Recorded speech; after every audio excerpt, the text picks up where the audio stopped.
ಇನ್ನು ಇಲ್ಲಿ ಇದೆಲ್ಲದರ ಮಧ್ಯೆ ರಾಜ್ಯಕ್ಕೆ ರಾಹುಲ್ ಗಾಂಧಿ ಅವ್ರನ್ನ ಬರೋದಕ್ಕೆ ಸಕಲ ತಯಾರಿಗಳು ತೆರೆಮರೆಯಲ್ಲಿ ನಡೀತಿದಾವ ಅನ್ನುವಂತಹ ಚರ್ಚೆ ನಡೀತಾ ಇದೆ. ಯಾಕಂದ್ರೆ ರಾಜ್ಯಕ್ಕೆ ಬರಲು ರಾಹುಲ್ ಗಾಂಧಿ ಅವರಿಗೆ ಮನವಿ ಮಾಡಿದ್ದೇನೆ ಅಂತ ಸ್ವತಃ ಡಿ.ಕೆ. ಶಿವಕುಮಾರ್ ಅವರು ಹೇಳಿದ್ದಾರೆ. ಆದ್ರೆ ಇನ್ನೂವರೆಗೂ ಸಹಿತ ರಾಹುಲ್ ಗಾಂಧಿ ಯಾವಾಗ ಬರ್ತಾರೆ ಅನ್ನುವಂತಹ ಡೇಟ್ ಫಿಕ್ಸ್ ಆಗಿಲ್ಲ. ಅವರು ರಿಪೋರ್ಟ್ ಕೇಳಿದ್ದಾರೆ, ಸಿದ್ಧ ಮಾಡ್ತಾ ಇದ್ದೀವಿ, ಆ ರಿಪೋರ್ಟ್ ಅನ್ನ ಅವರಿಗೆ ಕಳಿಸಬೇಕು, ನಂತರ ಅವರು ಬರುವಂತಹ ಡೇಟ್ ಸಹಿತ ಫಿಕ್ಸ್ ಆಗುತ್ತೆ. ಬಿಹಾರಕ್ಕೆ ಫಂಡ್ ವಿಚಾರದಲ್ಲಿ ದೊಡ್ಡ ಮಟ್ಟದಲ್ಲಿ ಚರ್ಚೆ ಆಗ್ತಾ ಇತ್ತು. ಈ ವಿಚಾರವಾಗಿ ರಾಮುಲು ಅವರು ಸಹ ಆರೋಪವನ್ನ ಮಾಡಿದ್ರು.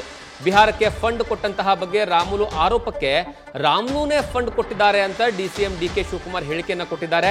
ಆ ಫಂಡ್ ಅನ್ನ ನಾವು ಬಿಹಾರಕ್ಕೆ ಕಳಿಸ್ತೀವಿ, ಬಿಹಾರಕ್ಕೆ ರಾಮುಲು ಕೊಟ್ಟಿರ್ತಕ್ಕಂತಹ ಫಂಡ್ ಅನ್ನ ಕಳಿಸ್ತೀವಿ ಅಂತ ಬೆಂಗಳೂರಿನಲ್ಲಿ ಶ್ರೀರಾಮುಲುಗೆ ಡಿ.ಸಿ.ಎಂ ಡಿ.ಕೆ. ಶಿವಕುಮಾರ್ ತಿರುಗೇಟನ್ನ ಕೊಟ್ಟಿದ್ದಾರೆ.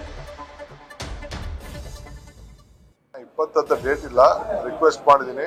ಕೆಲವೆಲ್ಲ ಪೇಪರ್ಸ್ ಎಲ್ಲ ರೆಡಿ ಆಗ್ತಾ ಇದೆ, ಸಿದ್ಧತೆ ಆಗ್ತಾ ಇದೆ. ಎಲ್ಲರಿಗೂ ಟಾರ್ಗೆಟ್ ಕೊಟ್ಟಿದ್ದೀನಿ. ಅವರು ರಿಪೋರ್ಟ್ ಕೇಳಿದ್ದಾರೆ, ಯಾರು ಆಸಕ್ತಿ ವಹಿಸಿದ್ದಾರೆ, ಯಾರು ಆಸಕ್ತಿ ವಹಿಸಿಲ್ಲ ಅಂತ ಹೇಳಿ ಡಿಸ್ಟ್ರಿಕ್ಟ್ ಮಿನಿಸ್ಟರ್ಗಳ ಬಗ್ಗೆನೂ ಕೇಳಿದ್ದಾರೆ, MLAಗಳ ಬಗ್ಗೆ ಕೇಳಿದ್ದಾರೆ, ಲೀಡರ್ಸ್ ಬಗ್ಗೆ ಕೇಳಿದ್ದಾರೆ, ಜಿಲ್ಲಾ ಕಾಂಗ್ರೆಸ್ ಅವ್ರ ಬಗ್ಗೆನೂ ಕೇಳಿದ್ದಾರೆ. ಆ ರಿಪೋರ್ಟ್ನ ರೆಡಿ ಮಾಡ್ತಾ ಇದ್ದೀನಿ. ಆ ರಿಪೋರ್ಟ್ ಅವ್ರು ಕಳಿಸ್ಬೇಕು, ಕಳಿಸ್ಬಿಟ್ಟು ಅವ್ರು ಡೇಟ್ ಕೊಡ್ತಾರೆ. ಕೆಲವರು ಇದ್ದಾರೆ, ಅದನ್ನ ನನ್ನ ಪಟ್ಟಿ ಅವ್ರಿಗೆ ಕಳಿಸ್ತೀನಿ. ನಾನು ಇಲ್ಲಿ ನಿಮ್ಗೆ ಕೊಡಕ್ಕಾಗಲ್ಲ. ಶ್ರೀರಾಮುಲು ಕೊಟ್ಟಿದ್ದಾರೆ ಕಾಂಗ್ರೆಸ್ ಪಾರ್ಟಿಗೆ, ಅವರೇ ಫಂಡ್ ಎಲ್ಲ ಕೊಟ್ಟಿದ್ದಾರೆ. ಆ ಫಂಡ್ನೇ ನಾವು ಕಳಿಸ್ಕೊಟ್ಟಿದ್ದೀವಿ.